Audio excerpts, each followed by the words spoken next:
Edhe pse Inspektorati Komunal konstatoi mungesën e hidrantëve në disa shkolla në Tetov, ende nuk është ndërmarr asnjë hap për t'i rregulluar. Drejtorët ankohen për mungesë fondesh, si dhe për faktin që ende nuk e kanë marrë raportin nga Inspektorati Komunal.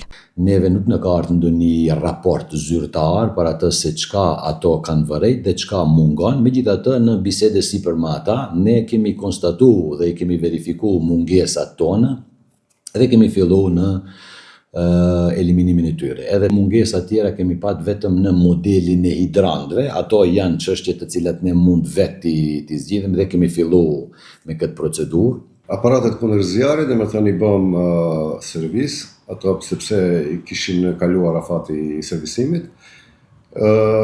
Problemi nuk ishte te ne, domethënë, vetëm se kishte ndrruar numrin e telefonit, domethënë ai pronari apo kompania e cili bën servis aparatet kundër zjarrit, ato i bëm të gjitha janë të servisuara, kurse sa i përket hidranteve, hidrantet ka pat një periudhë të gjatë kohore, domethënë që nuk kanë qenë funksionale.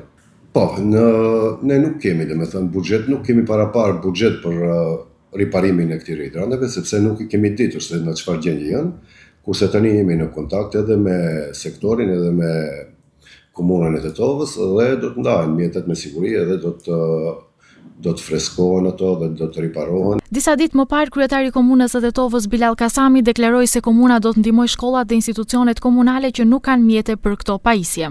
Në institucionet të cilat janë ingerencat komunës Tetovës, siç janë shkollat apo edhe ndërmarrjet komunale, ku do të paraqitet problemi i mungesës së financimit nga buxheti vetanak, sigurisht që ne si komunë jemi të gatshëm që të kontribuojmë dhe të ndihmojmë këto institucione.